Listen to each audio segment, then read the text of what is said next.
What are some thoughts that you have for anyone, as a data scientist or anyone wanting to be a data scientist?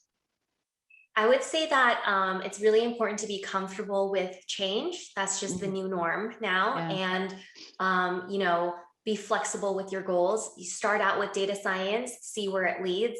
Um, yeah, I would say go for it. The landscape is always changing, so don't Mhm. think that you need a CS degree and years of experience to get in.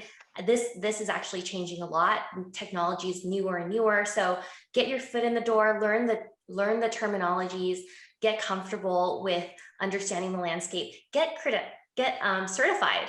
Get AWS Solutions Architect certification or whatever certification.